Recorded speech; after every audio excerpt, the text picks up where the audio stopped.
The envelope was sitting on the kitchen counter when I got home from work, right next to the champagne bottle she'd been saving for her graduation ceremony.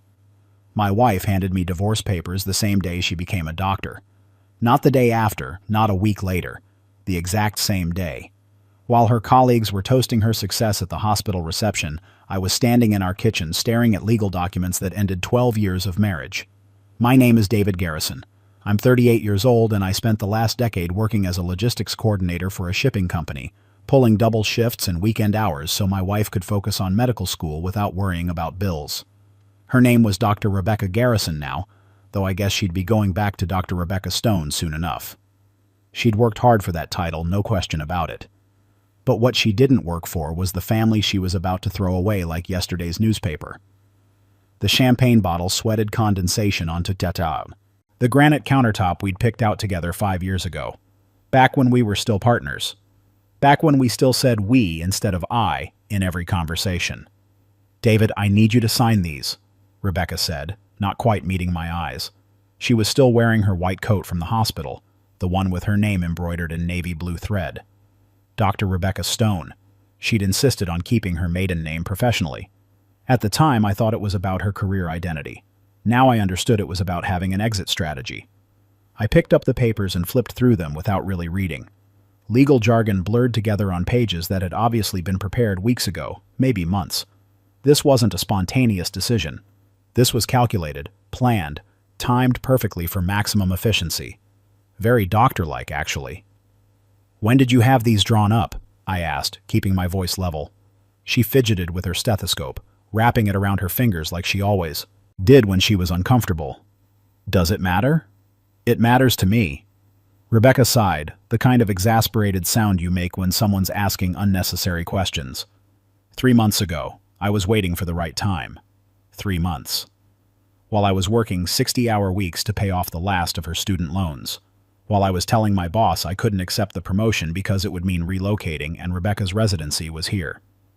While I was planning a surprise party for her graduation that apparently wasn't going to happen now. "And graduation day is the right time," I said. "It's a new chapter, David. Clean break. Fresh start. You understand?" I understood plenty. I understood that the struggling medical student who needed my support had become Dr. Rebecca Stone, who needed absolutely nothing from me. I understood that every sacrifice I'd made, every delayed dream, every compromise, had an expiration date that nobody told me about. "Where do I sign?" I asked. She looked surprised, maybe even disappointed.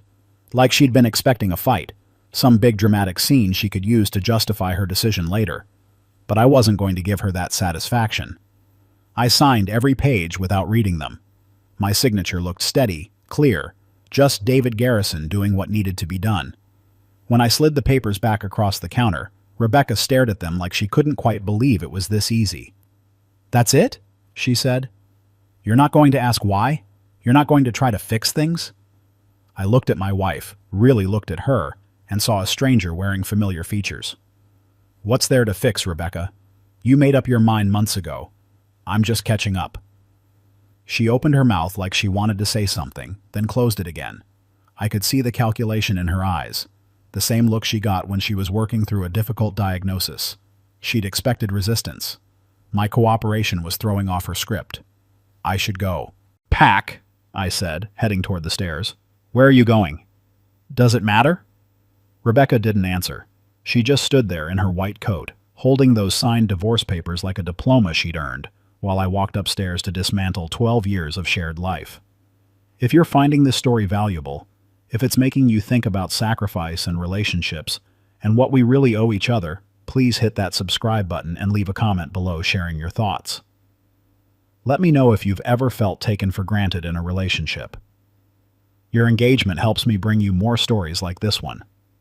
Now, let's continue with what happened next. The truth is, I'd seen this coming for at least 6 months. Not consciously, maybe, but deep down in that place where you know things before you're ready to admit them.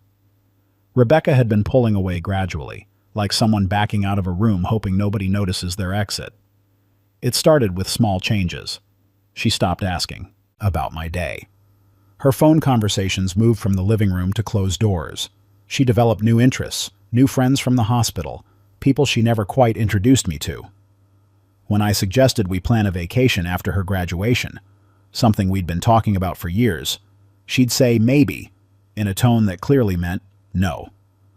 The biggest tell was the way she talked about the future. It was always, when I finish my residency, or once I'm established in my practice. Never we. Never us. Just I making plans in a world where I apparently didn't exist. But I'd convinced myself it was stress. Medical school is brutal. Residency is worse. She was tired, overwhelmed, focused on her career. Once things settled down, we'd reconnect. That's what I told myself while I worked extra hours to cover the bills, while I ate dinner alone, while I fell asleep on the couch waiting for her to come home from the hospital. I packed my things systematically, the way I approached. Logistics problems at work. Clothes, personal items, documents, photographs. I left behind everything we'd accumulated together. The furniture, the kitchen stuff, the artwork we'd picked out at street fairs. Let her keep the material evidence of our marriage. I was interested in a fresh start, not a custody battle over coffee makers. My phone rang while I was packing my books. It was Tyler, my best friend since college. He'd been my best man at the wedding. Had watched this whole relationship unfold from the beginning. "Hey man, how was Rebecca's graduation?" he asked. "Eventful," I said. "She gave me divorce papers." Silence. Then, "She what?" "Right after the ceremony. Had them all ready to go. Very efficient." "David, I'm coming over." "Don't. I'm leaving anyway. I'll call you later." "Where are you going?" "Haven't decided yet." I hung up before he could argue. Tyler meant well, but I wasn't in the mood for sympathy or advice. I needed to think, to process, to figure out. What came next in a life that had just had its foundations demolished? It took me 3 hours to pack everything that mattered. I carried boxes down to my car while Rebecca stayed in the kitchen, probably calling her mother or her lawyer or maybe that doctor from the hospital she'd been spending so much time with lately.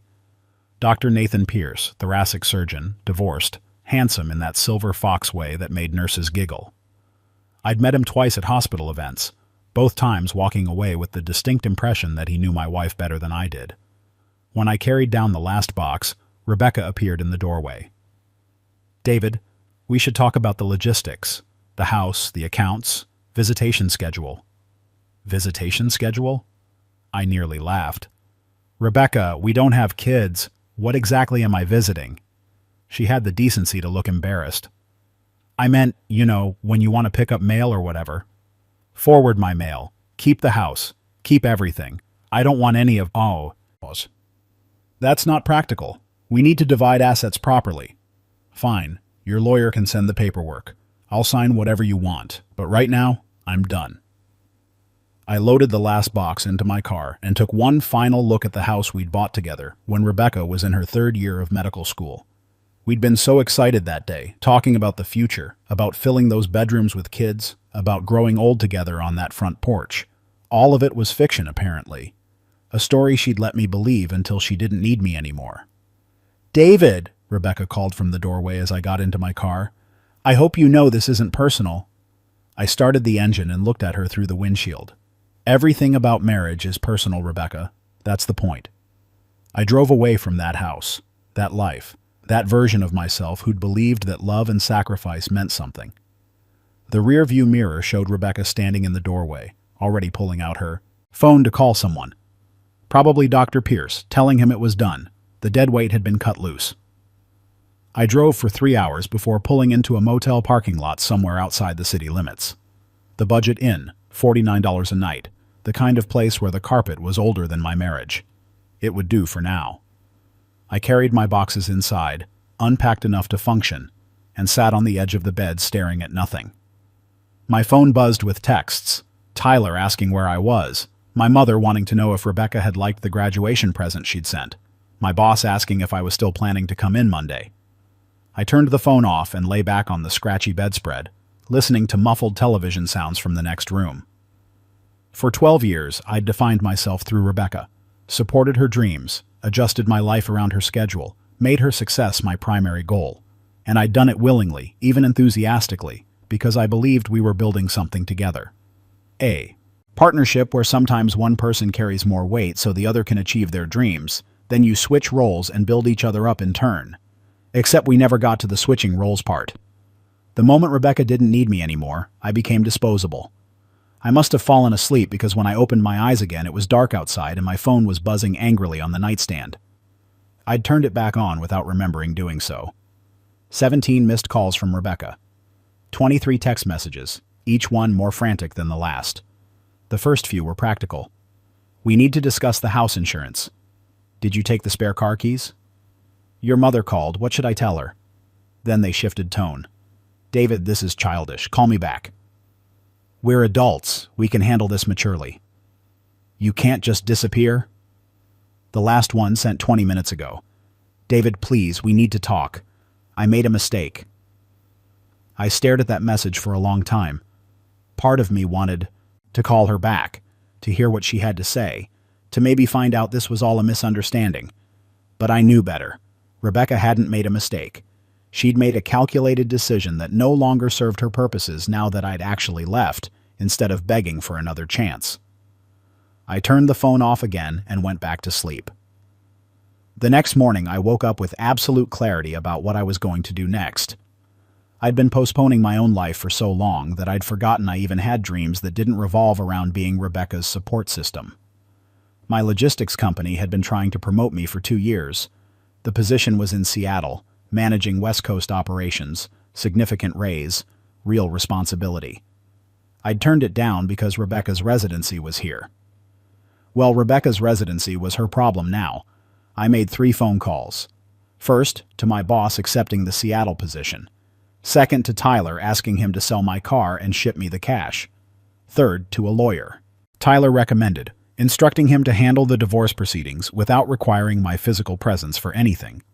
By noon, I had a one-way plane ticket to Seattle and a corporate apartment waiting for me. By sunset, I was on a plane, watching my old city disappear beneath the clouds. Seattle was cold and rainy and completely free of memories. The company put me up in a furnished apartment downtown while I looked for permanent housing. The work was demanding, interesting, everything I'd wanted professionally, but had set aside for Rebecca's career. I threw myself into the job with the kind of focus you can only achieve when there's nothing else competing for your attention. Within 3 months, I'd streamlined operations, cut costs by 20%, and earned a reputation as the guy who got things done. My boss called me the best decision they'd made in years. I worked 60-hour weeks, not because I had to, but because I wanted to. At night, I explored the city, found a gym I liked, discovered coffee shops where nobody knew my history. I was rebuilding myself from scratch, and for the first time in over a decade, the blueprint was entirely mine. Tyler called every week to check on me. "You sound good, man," he said during one of our conversations. "Lighter somehow." "I feel lighter," I admitted. "It's amazing what happens when you're not carrying someone else's entire life on your back." "Rebecca's been asking about you. What does she want to know?" "Where you are mainly, whether you're seeing anyone, if you're okay." "And what did you tell her?" "That you're thriving." Pissed her off pretty good, actually. I smiled at that. "How's the divorce proceeding?" "Lawyer says it's almost done. She's not contesting anything. Signed all the papers her attorney sent over. You were right to make it clean." "What about the house?" "She kept it.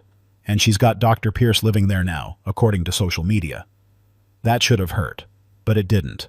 Or maybe it did and I just couldn't feel it anymore under all the layers of new life I'd built. "Good for her," I said, and meant it. "She can have him and the house and whatever else she wants from that old life."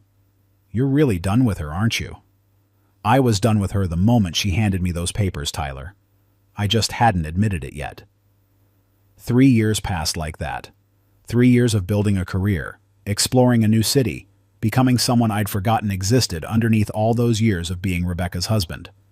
I dated occasionally, nothing serious, mostly just remembering how to talk to women, without the weight of a failing marriage hanging over every conversation.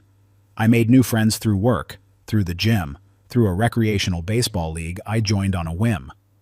Normal friendships based on actual common interests instead of being the spouse who shows up to medical school events and makes small talk with other spouses.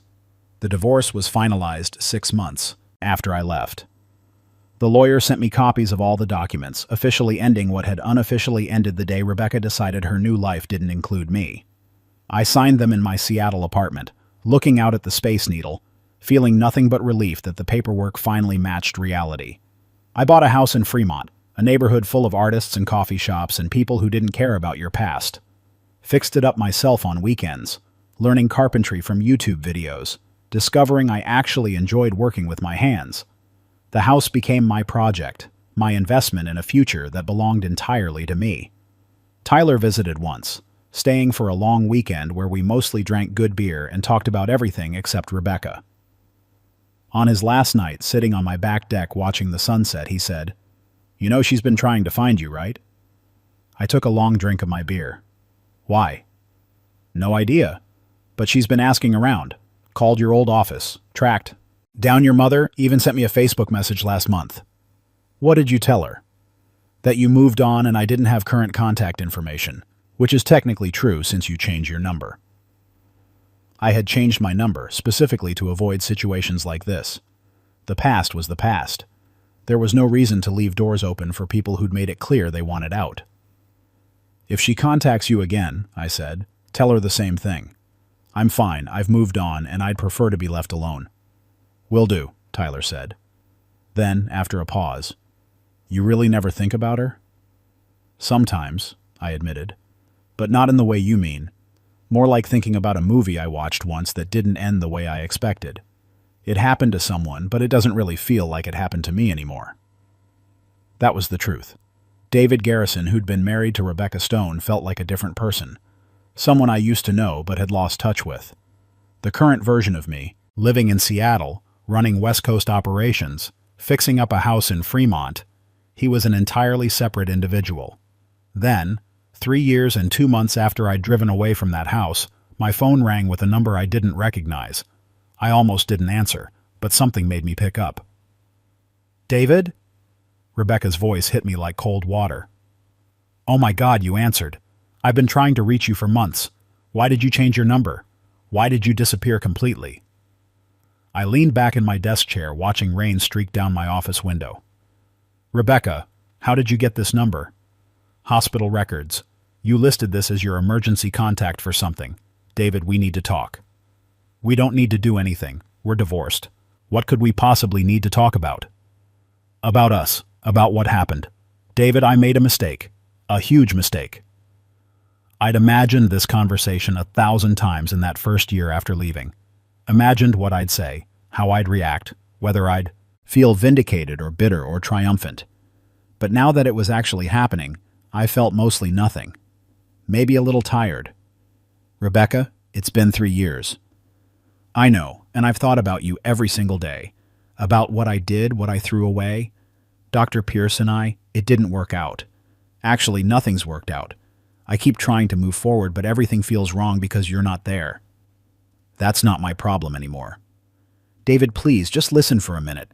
I was stupid and scared, and I thought I needed something different, something more exciting than what we had. But I was wrong. Everything I thought I wanted turned out to be empty. The career is great, but coming home to an empty house every night, I finally understand what you gave me all those years, what you sacrificed." I stood up and walked to the window, looking down at Seattle traffic crawling through the rain. "I'm glad you figured that out. I hope it helps you in your next relationship." There is no next relationship. There's just me realizing I lost the only person who ever truly loved me. You didn't lose me, Rebecca. You handed me divorce papers on your graduation day and told me you wanted a clean break. That's not losing someone. That's disposing of them. She was crying now. I could hear it in her voice. I know, and I'm so sorry. David, I have 200 missed calls to your old number, hundreds of text messages you never read. I've been trying to reach you for over a year. Why? Because I love you. Because I want another chance. Because I finally grew up enough to realize that the man who supported me through medical school, who worked double shifts so I could study, who celebrated every small victory like it was his own, that man is worth more than any title or career or exciting new relationship. I pressed my forehead against the cool glass of the window. 3 years ago, these words would have been everything I wanted to hear, but now they just sounded like someone who'd realized they'd made a bad investment decision and wanted to renegotiate. Rebecca, I need you to hear what I'm about to say very carefully. I'm not that person anymore. The David Garrison who loved you unconditionally, who would have done anything for you, who built his entire life around supporting your dreams, that man died the day you handed him those divorce papers. I'm someone else now, someone who learned that you can't love someone enough to make them stay if they've already decided to leave. That's not fair. Fair? I almost laughed. Fair would have been having this conversation before you filed for divorce. Fair would have been telling me you were unhappy instead of planning your exit for 3 months. Fair would have been treating your husband like a partner instead of a stepping stone you could discard once you didn't need him anymore. Silence on the other end. Then, quietly, "What are you saying?" "I'm saying thank you for the lesson. Thank you for teaching me that I'm worth more than being someone's support system. Thank you for forcing me to build a life that's actually mine. But I'm also saying goodbye, Rebecca. For real this time. Please don't try to contact me again." "David, wait." I hung up. My phone immediately started buzzing with calls from the same number. I blocked it. Then I sat at my desk for a long time, watching the rain, feeling something loosen in my chest that I hadn't realized was still tight. Tyler called 20 minutes later. "Dude, Rebecca just called me freaking out. Said you hung up on her and won't answer. What happened?" "She found my number. Wanted to reconcile. I said no. How do you feel?" I thought about it. "Free. I feel completely free." "Good," Tyler said. "Because between you and me, she doesn't want you back because she loves you. She wants you back because Dr. Pierce dumped her for someone younger, and her residency is brutal, and she finally realized being a doctor isn't as glamorous as she thought. You're not a person to her, man. You're a safety net." "I know. And you still don't want to even hear her out?" "Tyler, if someone throws you away, you don't give them the chance to throw you away twice. I learned my lesson. I built a new life. And nothing she could say would make me want to go back to being the person I was when I was with her." We talked for a while longer, but eventually I had to get back to work. A shipment was delayed in Portland, and my team needed guidance on rerouting. Real problems with real solutions, so much simpler than the complicated mess of Rebecca calling 3 years too late with apologies that didn't change anything. That night, sitting in my house in Fremont, working on refinishing the hardwood floors in the spare bedroom, I thought about the David Garrison who'd stood in that kitchen signing divorce papers. He'd been broken, maybe, but he'd also been smart enough to walk away clean, to not fight for something that was already gone, to start over somewhere new instead of haunting the ruins of a dead marriage. 3 years later, I was proof that sometimes the best thing someone can do for you is let you go, even if they didn't mean it as a gift at the time. My phone buzzed one more time that night. A text from an unknown number that must have been Rebecca using a different phone. "David, please, I'm begging you, just one conversation, just coffee. Let me explain. Let me apologize properly. I'll come to Seattle. Please." I stared at those words for a long time. Part of me, maybe a small part that still remembered loving her, wanted to say yes. Wanted to hear the explanation, accept the apology, maybe even give her another chance.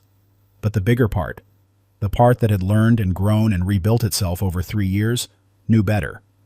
Some doors close for good reason. Some chapters end because the story needs to move on. Some relationships teach you what not to accept ever again. I deleted the message without responding. Then I went back to refinishing my floors, building my house, living my life.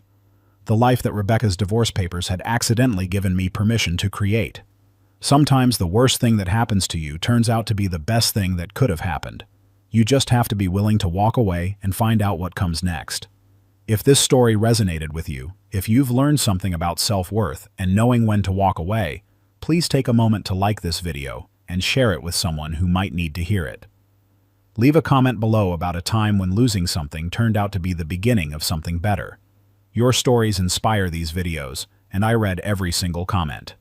Thank you for being here, and I'll see you in the next one.